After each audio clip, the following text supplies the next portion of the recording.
ایک شخص حضور کی خدمت میں حاضر ہوتا ہے اور عرض کرتا ہے متسع یا رسول اللہ، حضور قیامت کب آئے گی؟ تو پوچھا ما اعددت لہا، تو نے اس کے لیے تیاری کیا کی؟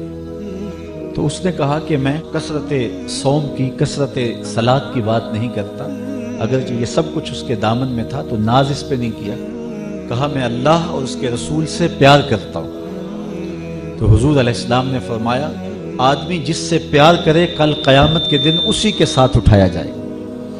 صحابہ کہتے ہیں کہ ایمان لانے کے بعد ہمیں سب سے زیادہ خوشی اس بات کی ہوئی، اس لیے کہ ہم رسول اللہ سے پیار کرتے ہیں اور رسول اللہ کے ساتھیوں سے پیار کرتے ہیں، تو ہمیں سب سے زیادہ خوشی اس بات کی ہوئی کہ حشر کے دن ہم حضور کے ساتھ اٹھائے جائیں۔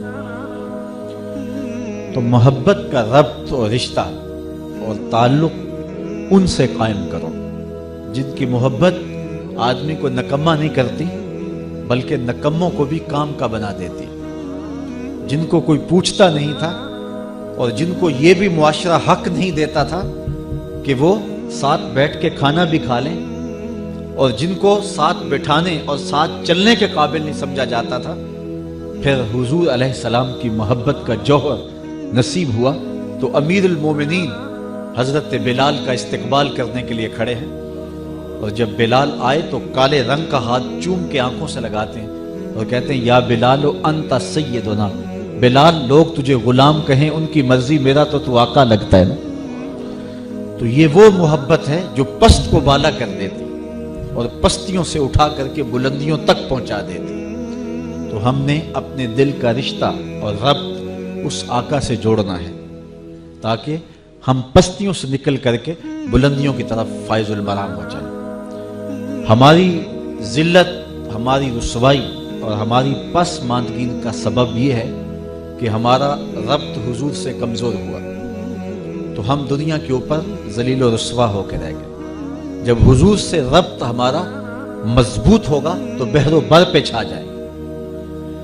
حضرت سیدنا عمر رضی اللہ تعالی عنہ ارض تہامہ سے گزر رہے تھے تو بچوں کی طرح بلک بلک کے رونے لگے۔ کسی نے کہا عمر 23 لاکھ مربع میل کی حکمرانی اور بچوں کی طرح رو رہے ہو؟ کہا یہی بات مجھے رلا رہی ہے، میرے باپ خطاب نے مجھے اسی جگہ پہ 5 اونٹ دیے تھے کہ ان کو لائن میں سیدھا کرو، میں آگے والا سیدھا کرتا تھا تو پیچھے والا ٹیڑھا ہو جاتا، پیچھے والا سیدھا کرتا تو آگے والا ٹیڑھا ہو جاتا، میں بھاگ دوڑ کے دونوں کو سیدھا کر لیتا تو درمیان والا ٹیڑھا ہو جاتا۔ تو میرے باپ خطاب نے مجھے بڑا مارا، ایک عرب کے بیٹے ہو کہ تم سے 5 اونٹ لائن میں کھڑے نہیں ہوتے۔ کہا ایک زمانہ عمر پہ ایسا تھا کہ 5 اونٹ لائن میں کھڑے نہیں ہوتے تھے، آج 23 لاکھ مربع میل کی حکمرانی ہے، شرق سے لے کر غرب تک انسان بھی لائن میں کھڑے ہیں، یہ محمد عربی کے جوڑوں کا صدقہ نہیں ہے تو اور کیا ہے۔ عمر سے تو 5 اونٹ بھی لائن میں کھڑے نہیں ہوتے تھے۔ تو ساری عزتیں ہمیں نصیب ہوئی ہیں تو حضور کی دہلیز سے نصیب ہوئی، اور آج بھی اگر ہم ان عظمت رفتہ کو پانا چاہتے ہیں، ہم انہی کمالات کو پانا چاہتے ہیں تو ہم پھر حضور کی دہلیز پہ آنا ہوگا۔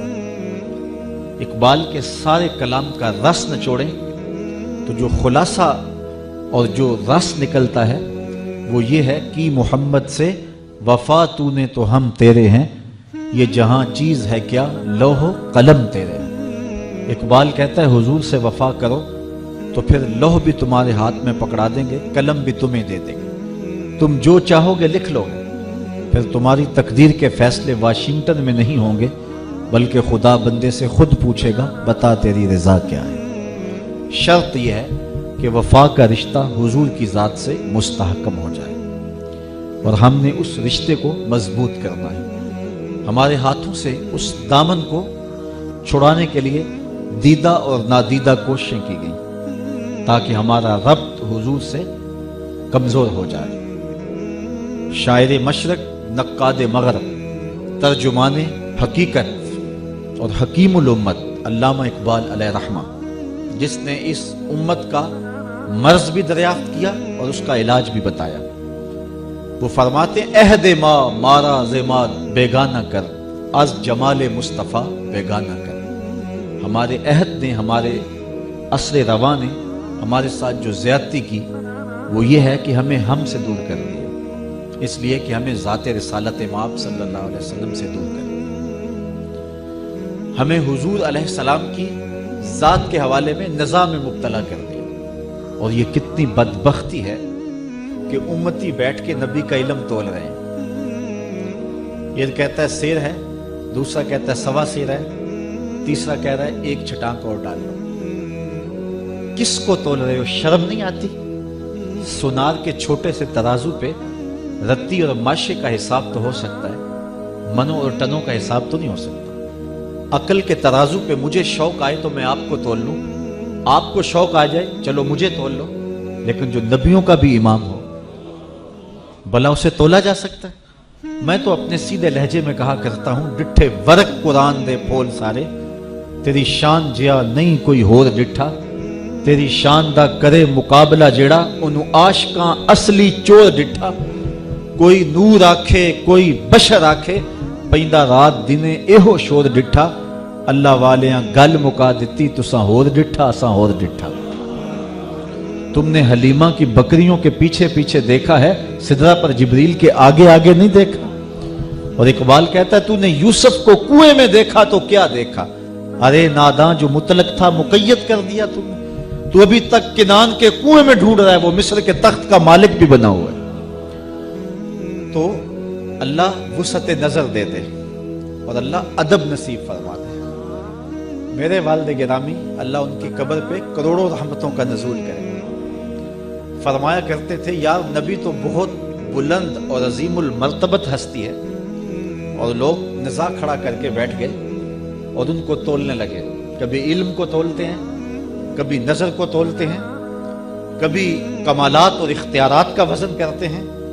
فرمایا کرتے تھے کہ نبی تو نبی رہا، نبی کے غلام کی بننے والی بیوی حور، جب میاں بیوی گھر میں الجھتے ہیں تو وہ جنت سے دیکھتی بھی ہے، سنتی بھی ہے اور آواز بھی دیتی ہے، قاتلک اللہ، تیری خرابی ہو اسے کیوں تنگ کرتی ہے، یہ تو تھوڑے دن تیرے پاس مہمان ہے، یہ تو میرا شوہر ہے۔ کہاں سے دیکھتی ہے؟ جنت سے، اور جنت کہاں ہے؟ سدرہ سے آگے، اور وہاں سے حور دیکھتی ہے۔ بزرگوں کے یہ لفظ ہوتے تھے کہ حور کون ہے؟ میرے نبی کے غلام کی بننے والی بیوی۔ تو فرمایا کرتے تھے نبی کے غلام کی بننے والی بیوی کی نگاہوں کا یہ کمال ہے کہ وہ جنت سے دیکھتی ہے، یارو مدینہ تو دور ہی نہیں ہے۔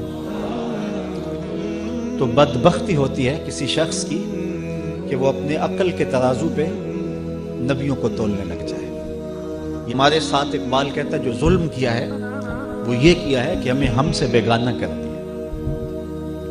یار کوئی بیٹا باپ کو تولنے لگے اور کہے کہ میرے باپ کے پاس یہ بھی نہیں، یہ بھی نہیں، یہ بھی نہیں، تو مجھے بتاؤ کہ باپ کی نظر شفقت سے محروم نہیں ہو جائے گا؟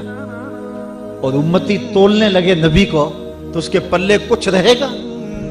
اعظم چشتی کا لہجہ تو سادہ ہے لیکن بڑا دل نشین ہے۔ وہ کہتا ہے یار نو میلی اکھ نہ ویکھی نہیں تا مرسیں کافر ہو کے، تیرے پلے کچھ بھی نہیں رہے گا اگر وہاں تیری آنکھ کا جو ہے وہ گوشہ بھی بھٹک گیا تو تیرے پلے کچھ نہیں رہے گا۔ یہاں تو سانس بھی احتیاط سے لیا جاتا ہے، یہ اتنی نازک بارگاہ ہے۔ عزت بخاری کا شعر ہے، اقبال نے اپنے کلام میں درج کیا، ادب گاہیست زیر آسماں از عرش نازک تر، نفس گم کردہ می آئے جنید و با یزیدی جائے۔ یہاں تو جنید بغدادی اور با یزید بستامی آئے، وہ بھی سانسوں کو روک کے آئے۔ اللہ اکبر، وہ بھی سانسوں کا شور، کہتے ہیں کہیں بے ادبی نہ ہو جائے۔ ایک بزرگ تھے، ساری زندگی مدینہ المنورہ کی یاد میں تڑپتے رہے کہ کہیں وہ دیار نور نصیب ہو جائے، حضور علیہ السلام کے روضے پہ حاضری نصیب ہو۔ عمر کے آخری حصے میں مقدر جاگا اور دیار حبیب کی حاضری نصیب ہو۔ تلامذہ مریدین کا حلقہ ساتھ تھا اور قدم قدم پہ آنسو ٹپکتے ہیں۔ اللہ آپ کو نصیب کرے۔ جب یہ آپ کو معلوم ہوتا ہے کہ میرا ویزا لگ گیا ہے تو پھر آنسو نہیں تھمتے ہیں، پھر ہر دن اور ہر لمحہ اور ہر سانس ایک مہک لیے ہوئے طلوع ہوتی ہے، ایک عجیب کیفیت ہوتی ہے۔ تو پھر قدم قدم پہ آنسو، وارفتگی، کیفیات کا جہاں، جب حضور کے شہر نور میں پہنچتے ہیں اور روضہ انور کے پاس جاتے ہیں، مواجہ شریف کے روبرو حاضر ہوتے ہیں، تو چند لمحوں کے لیے رکے اور آگے بڑھ گئے۔ تلامذہ اور مریدین کا خیال کچھ اور تھا کہ عمر بھر کی حسرتیں ہیں، کتنے دکھڑے ہیں جن کی گٹھڑی باندھ کے لائے ہیں، حضور کے سامنے رکھیں گے تو پتہ نہیں کتنا وقت لگ جائے گا، لیکن یہ چند لمحے رکے اور آگے بڑھ گئے۔ مریدین کی توقع کچھ اور تھی، انہیں حیرت ہوئی۔ ہر شخص کی کیفیت اپنی ہوتی ہے۔ ایک کیفیت یہ بھی ہے کہ ایک بوڑھا حضور کے روضہ انور کے قریب سے گزرنے لگا تو اپنے بڑھاپے کو آواز دیتا ہے، پکارتا ہے کہ اے بڑھاپے، تو نے مجھے کہاں کہاں نہیں گرایا اور میرے ساتھ کیا کیا ستم نہیں ڈھائے، آج تو کہاں چلا گیا ہے؟ اے ذوف مدد کر، در احمد پہ گرا دے، دربان کہیں اٹھ کہوں اٹھا نہیں جاتا۔ تو ایک کیفیت یہ بھی ہے، لیکن اس کی کیفیت نرالی تھی کہ 2 لمحوں کے لیے رکے اور آگے بڑھ گئے۔